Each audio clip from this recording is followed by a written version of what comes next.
quality parts. The threading is within spec. All the holes fit.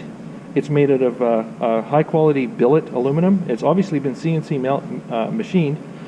And it's interesting to point out too that they even went to the point, or to the effort, of putting a powdery sandblasted finish on it. I have to tell you, I'm quite impressed. And all the bolts that come in the kit are all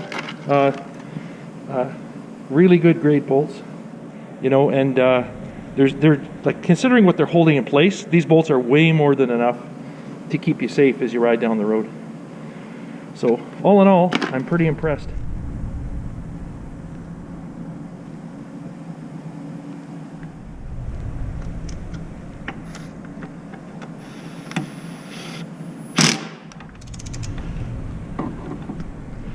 And unfortunately, I can't do this with one hand. I'm gonna have to take the adapter out, and I won't film the torquing, but it's set at 64 foot-pounds.